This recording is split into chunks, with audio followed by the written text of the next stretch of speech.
The warning came 3 days before the delegation arrived. Terran Defense Command received intelligence that an Imperial fleet was approaching Earth's orbital station. Commander stood in the main operations center and watched the data stream across screens. Millions of kilometers away, 6 massive ships moved through space with clear purpose. They were not hiding. They were not trying to be friendly. They were sending a message. Was not a man who got nervous. He had served in the military for 40 years. He had seen wars that other people only read about. He had made decisions that killed thousands to save millions, but this was different. This was the moment that everything changed. The ships belonged to the Galactic Empire, not an empire like old Earth had known, but something far bigger and more powerful. The Empire controlled over 300 star systems. It had weapons that could destroy entire planets. It had technology that humanity was still trying to understand, and it had just announced its arrival at humanity's doorstep. The diplomatic channels lit up immediately. Messages came from the Council of Aliens, from the Commerce Federation, from independent traders and station commanders. Everyone wanted to know what was happening. Did not answer. He waited. The Imperial delegation came aboard the orbital station exactly on schedule. Watched them on video screens as they walked through the docking bay. There were 7 of them. Each one represented a different alien species. They were tall with silver skin and 4 arms. The Vex were smaller with hard shells instead of skin. They looked almost human but with eyes that had no pupils. And then there was the ambassador, the one who led the group. They were the oldest species in the Empire. They had been spacefaring for over 100,000 years. Entered the conference room alone. This was important. He did not want anyone else in the room when they made their demands. He wanted to see their faces when they realized they were not dealing with primitives. The ambassador spoke first. His voice was smooth and calm, but there was steel underneath it. We have come to discuss a matter of galactic security. Our scientists have detected radiation signatures in human space that match forbidden technology. Technology that was banned by galactic law 500 years ago. You will grant us full access to your research facilities. You will provide complete transparency into all of your military programs. And you will do this immediately, or we will be forced to take action. Listened without speaking. The other aliens watched him carefully. They were trying to read him, trying to understand if he understood the threat. When finally spoke, his voice was hard and cold. We will not grant you access to anything. We will not open our files, and we will not answer to your laws. You have no authority here.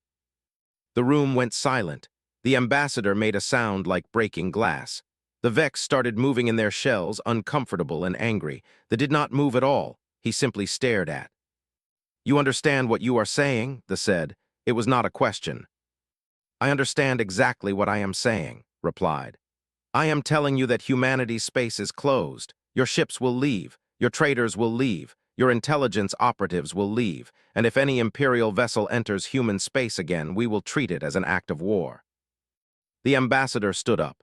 This is insane. Do you have any idea who you are talking to? We have conquered species that had faster ships than you. We have destroyed civilizations that had better weapons. You are nothing. You are children playing with fire. Did not flinch? Then you will understand why we are closing our borders. Leave, now, and tell your emperor that this discussion is over. The delegation left 20 minutes later. They did not say another word. They simply walked out of the conference room, back through the docking bay, and returned to their ships. Watched them go on the screens. He watched the massive vessels turn around and accelerate away from Earth's orbital space. Within an hour, the news was spreading across the entire galaxy. The small human civilization, the species that had been admitted to galactic society less than 50 years ago, had just told the Galactic Empire to leave. They had refused imperial demands. They had closed their borders. Every news station was talking about it. The markets were crashing. Space traders were canceling contracts. Shipping companies were rerouting their vessels away from human space. Some alien nations were calling for immediate military action. Others were laughing and saying that humans were mad and would be destroyed within weeks. But knew something that the galaxy did not. The borders were not just closed. They were sealed. Every defense satellite was armed and ready. Every ship in the human fleet had been recalled from distant stations. Every military base was on high alert. And the technology that the Empire wanted to steal, the forbidden technology, was hidden in bunkers so deep that no scanner in the galaxy could find it. Sent a message to Earth's government. All access to human space is terminated. We are at war or we are at peace depending on the Empire's next move. Either way, humanity will not bend. Prepare the population. Prepare the military. We are about to show the galaxy what we are made of. The message was received in silence. No one in the government disagreed. No one said it was impossible. 3 kilometers below the surface of the Australian outback, Colonel Sarah Martinez stood in a laboratory that the galaxy did not know existed.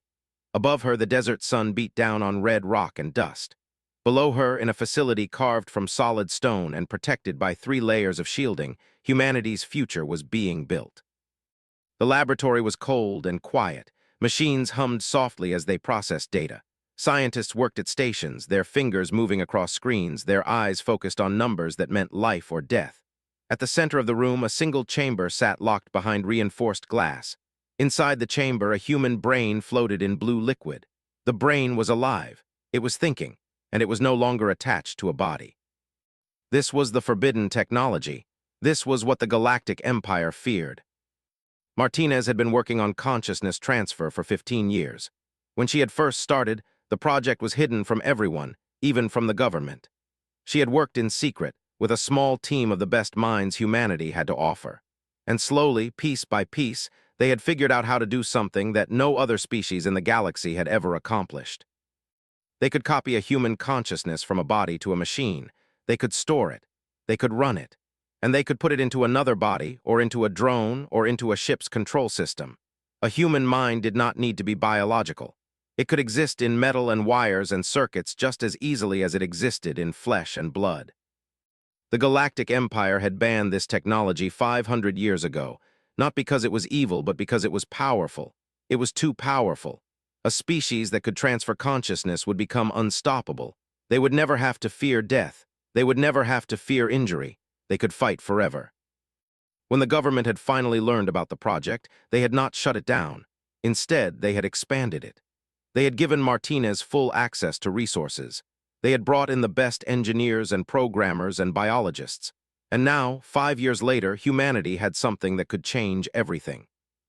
"Status report," Martinez said. A young engineer named David Cooper looked up from his station.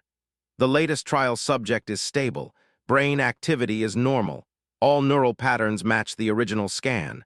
The consciousness transfer was successful. He is awake and coherent." Martinez nodded, put him through the combat simulation. The screen in front of her lit up. It showed a military pilot sitting in a simulation chamber flying a combat drone through a virtual battlefield. The pilot's eyes were focused. His hands were steady, and his reaction times were faster than any human who had ever lived. This was because the pilot was not actually a human anymore. He was a human consciousness running on alien hardware. His brain had been scanned and uploaded into a drone's control system. And now, in the virtual world, he was flying like no pilot had ever flown before. The simulation lasted 40 minutes. By the end, the pilot had destroyed over 100 virtual enemy ships. He had taken damage that would have killed a human being in a real ship, but he had kept fighting, and he had kept winning. "Excellent," Martinez said.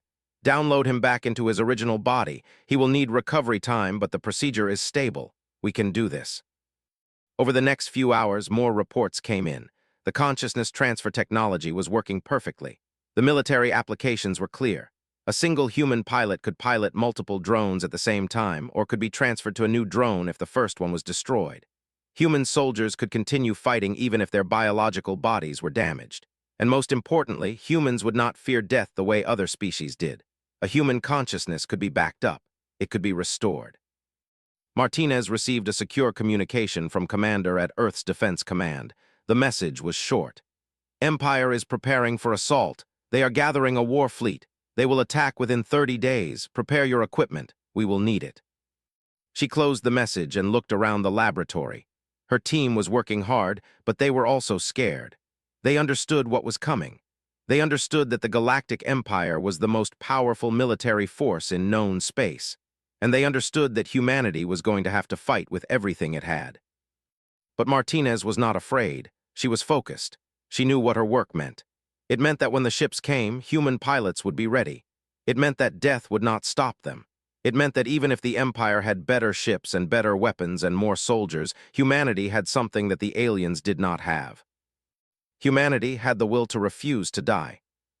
In hidden military bases across human space, similar laboratories were working on similar projects.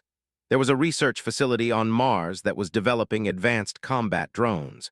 There was a station in the outer solar system that was building warships with weapons that had never been tested. There was a command center in Africa that was coordinating all of it. And in all of these places, people understood the same thing that Martinez understood. They were preparing for war, and they were preparing to win. The Galactic Empire had spent 1,000 years assuming that no other species would challenge them. They had assumed that their technology and their military power made them invincible. They had assumed that any alien civilization would bow down and accept their dominance. But they had not accounted for humanity. They had not expected a species that had evolved on a harsh, dangerous world to be willing to fight back. They had not expected humans to seal their borders and prepare for total war. And they had not expected that humans would have developed the one Technoblake sat in a basement computer lab on the planet 7, a world that most humans had never heard of. The lab was not official. It was not registered with any government. It existed in the margins of galactic society, in the spaces where the Empire's control was weak. Was a programmer, he was good at his job. He had been hired by a trading company to help manage their communication systems. But secretly, he was something else. He was a hacker, and he had just found something that was going to change everything. The message was encrypted. It had taken him 3 days to break the encryption, and when he had finally read what was inside, his hands had started shaking. The message was from an Imperial military commander to the Emperor himself. It contained military plans. It contained troop numbers.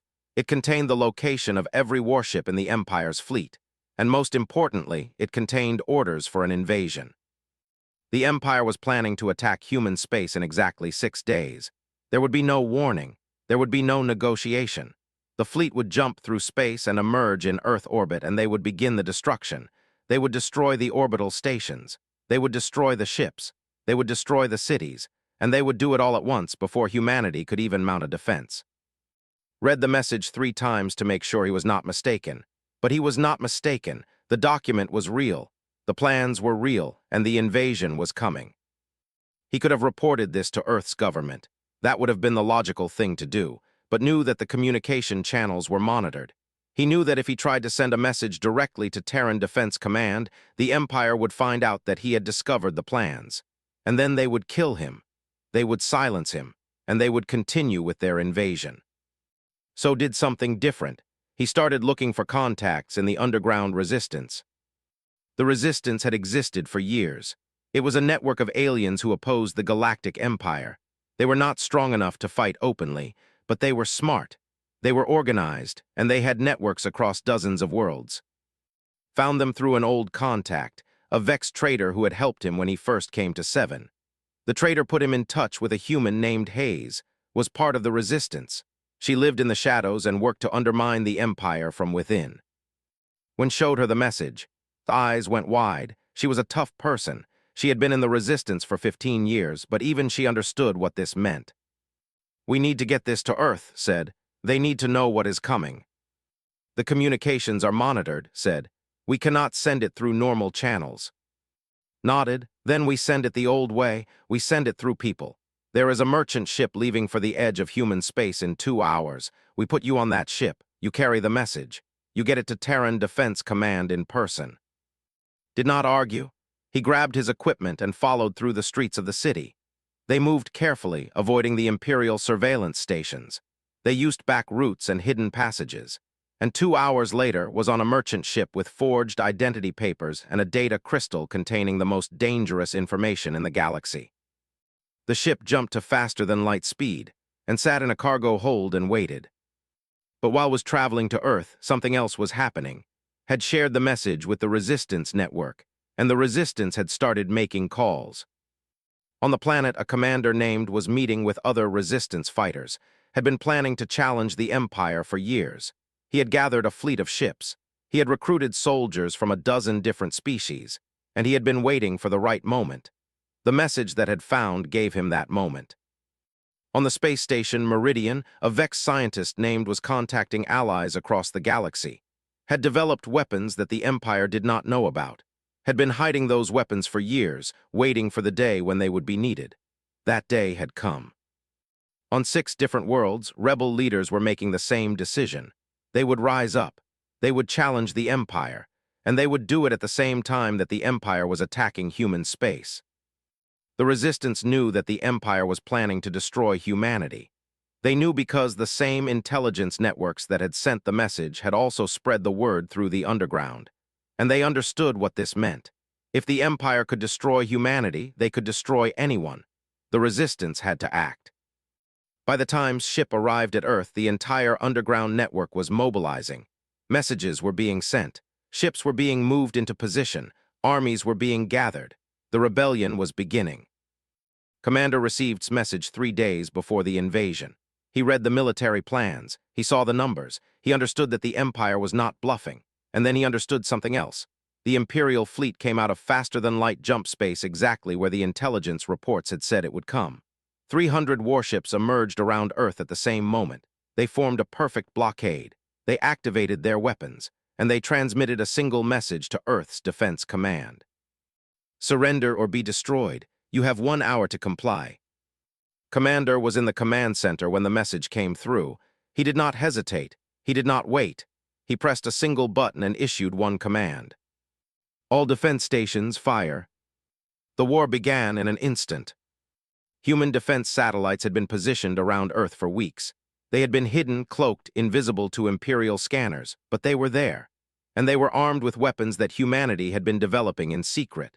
Laser cannons, missile systems, electromagnetic pulse generators, plasma projectors, all of them opened fire at the same moment. The first Imperial ship was destroyed in seconds. Its shields could not handle the coordinated attack. Its armor was breached. Its reactor was hit, and it exploded in a ball of fire so bright that it could be seen from Earth's surface. The other Imperial ships moved to attack, but they were confused. They did not know where the attacks were coming from. Their scanners could not detect the human weapons, and by the time they figured out the defense satellites' positions, the satellites had already destroyed 30 more ships. Commander watched the battle unfold on screens in the command center. He could see the Imperial fleet scattering.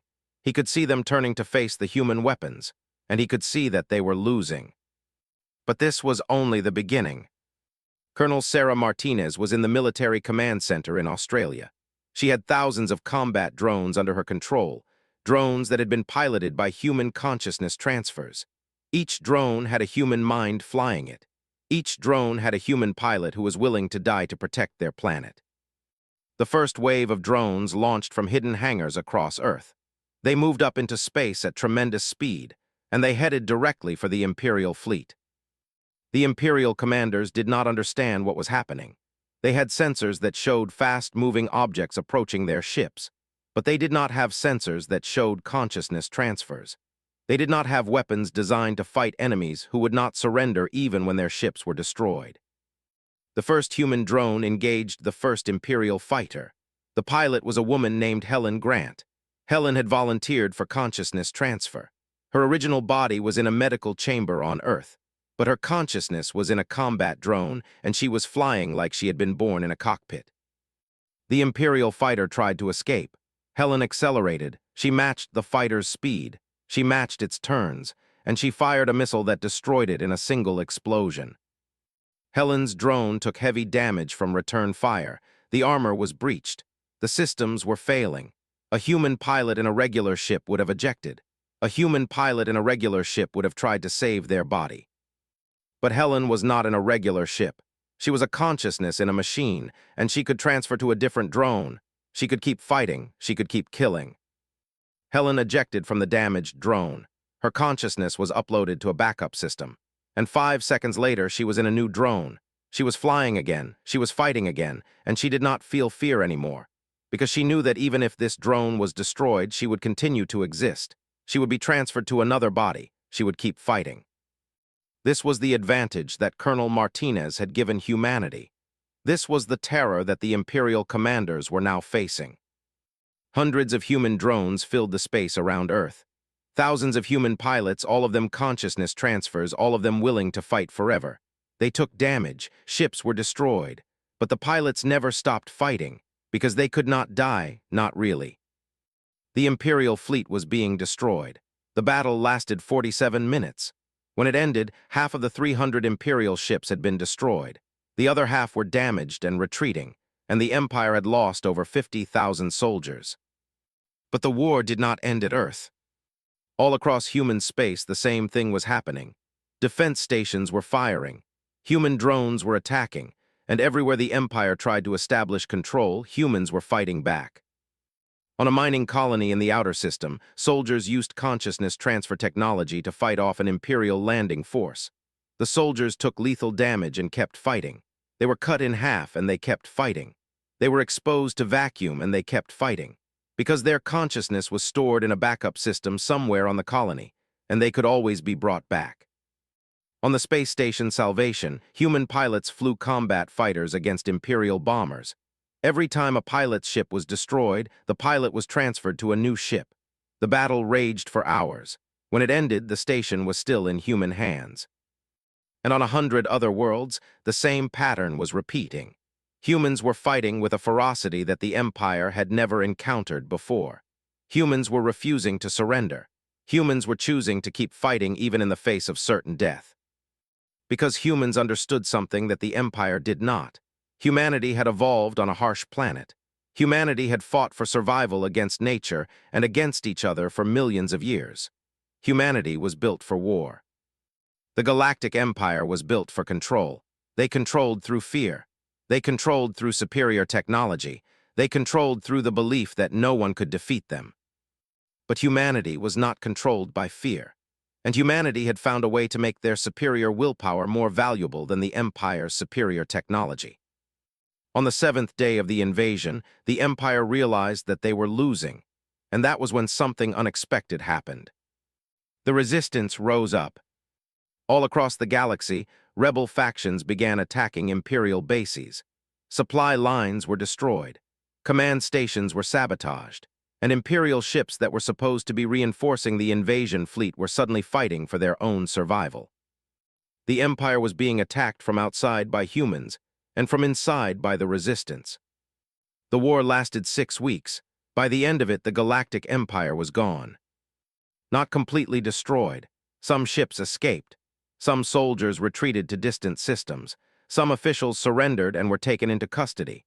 But the empire that had dominated known space for over 1,000 years had ceased to exist as a unified power. The collapse happened faster than anyone expected. Once the Imperial forces realized they could not win, the empire fractured. Different species that had been held together by Imperial authority started to break away. Military commanders began making their own deals. The unity that had kept the empire intact for centuries disintegrated into chaos. But humanity did not take advantage of the chaos to conquer. That was not what wanted. That was not what humanity was about. Instead, issued orders that surprised everyone in the galaxy. Human forces stopped attacking. Human ships stopped advancing, and humanity began opening peace negotiations. The summit was held on a neutral space station called Meridian, far away from any Empire territory. Representatives from every major alien species were invited. The rebel leaders came. The surviving Imperial officials came. And most importantly, the representatives from Earth came. Commander stood in the main conference chamber and looked at the dozens of alien species gathered before him. They were there. The Vex were there. They were there.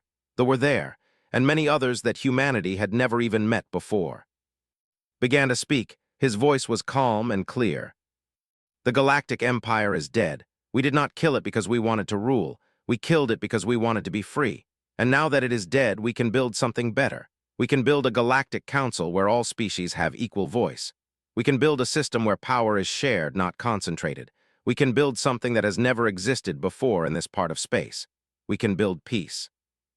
The ambassador stood up, the same one who had come to Earth to demand surrender. His voice was cold.